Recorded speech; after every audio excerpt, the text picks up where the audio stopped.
नमस्कार। इस वीडियो में हम बात करेंगे धान की जो अच्छी वैरायटियां हैं जो किसानों के बीच में प्रचलित हैं उनकी, खासकर बासमती वैरायटीज़ की।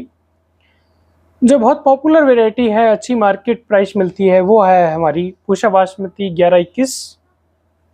पुरानी हो गई है, खिरने की समस्या ज़्यादा आती है, शटरिंग लॉस जिसको बोलते हैं, ये झड़ जाती है खेत में, ये समस्या ज़्यादा है। उपज अच्छी आती है, भाव अच्छा मिलता है, लेकिन जो झड़ने की समस्या वो एक बहुत बड़ी समस्या है, उसकी वजह से किसान इसको थोड़ा कम पसंद करते हैं, लेकिन आज भी इसको लोग खूब लगाते हैं। यदि वो झड़ने वाली चीज़ छोड़ दें तो इस बढ़िया वेराइटी है। उसके बाद में दूसरे नंबर की जो वेराइटी है वो पूसा बासमती 1509 है। 1509 उपज भी अच्छी, बीमारियां भी कम आती हैं, अवधि बहुत कम है। खासकर जो सीधी उराई का धान लगाते हैं उन लोगों के बीच में बहुत फेमस है। वैरायटी पुरानी होगी लेकिन वास्तव में एक अच्छी वैरायटी है। कम अवधि में एक अश्योर उपज जिसको कहते हैं कि मतलब पक्की उपज जिस वैरायटी से ले सकते हैं वो ये है। क्योंकि क्या देखे, नई वैरायटी आती रहती हैं, कई बार कुछ लोगों को तो नया ही कुछ करना होता है, तो वो अलग विषय है। बाकी 1509 पूसा बासमती 1509 एक अच्छी वैरायटी है। कम अवधि, अच्छी उपज, कम कीड़े बीमारियां, कम माथाफोड़ी। 1509 का सुधरा हुआ रूप जो आया वो पूसा बासमती 1692। इसकी अवधि 1509 से थोड़ी ज़्यादा, उपज भी ज़्यादा, थोड़ी सी हाइट भी ज़्यादा। 1692 भी अच्छी वैरायटी है, पूसा बासमती 1692 अच्छी वैरायटी है। 1509 के बाद में 1692 और 1692 का और ज़्यादा सुधरा हुआ रूप पूसा बासमती 1847। पूसा बासमती 1847 में रोग कम आते हैं, खासकर बैक्टीरियल ब्लाइट और ब्लास्ट कम आते हैं। और ये वैरायटी 1692 से अवधि में थोड़ी सी करीब एक सप्ताह ज़्यादा है, उपज अच्छी आती है। कुछ लोगों ने एक हाइक सा बनाया था इसका मार्केट कम है, लेकिन ऐसा नहीं है। कोई भी वैरायटी जब मार्केट में नहीं आती है तो उसको मिलर वगैरह उसको खरीदार थोड़े कम होते हैं, क्योंकि उसका क्वांटिटी कम होती है। अब क्वांटिटी ठीक ठाक हो गई, ठीक प्राइस पे मेरे ख्याल से मिल जाती है और वैरायटी अच्छी है। यानी 1509 का सुधरा हुआ 1692 में, और उससे भी एडवांस आपका पूसा बासमती 1847। आप पूसा बासमती 1847 पे भी जा सकते हो, अच्छी वैरायटी है। इसके अलावा पूसा बासमती 1718, उपज तो अच्छी आती है, हाइट खूब हो जाती है, आड़ा गिरने की समस्या आती है।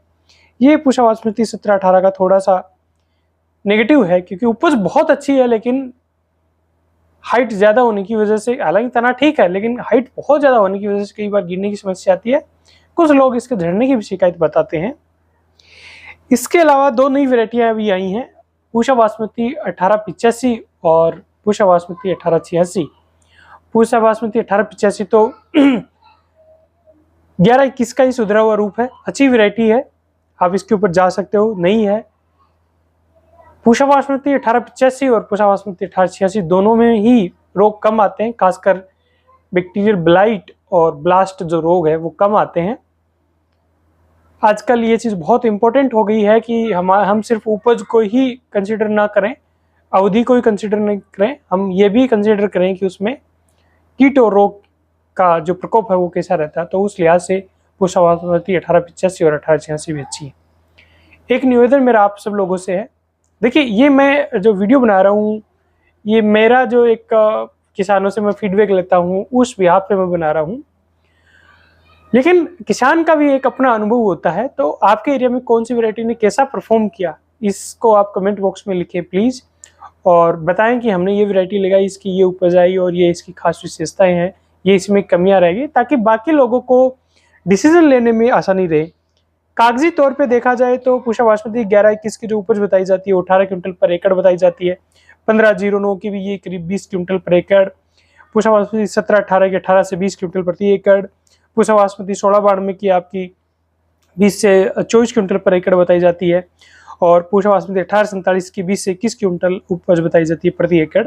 और पूसा बासमती 1885 और 1886 की लगभग 18 से 19 क्विंटल प्रति एकड़ बताई जाती है। हालांकि ये उपज औसत उपज है, बहुत कम है, मतलब जो ऑन डॉक्यूमेंट है वो उपज वास्तविक स्थितियों में सभी वैरायटियों की जो बताई गई है उससे ज़्यादा आती है।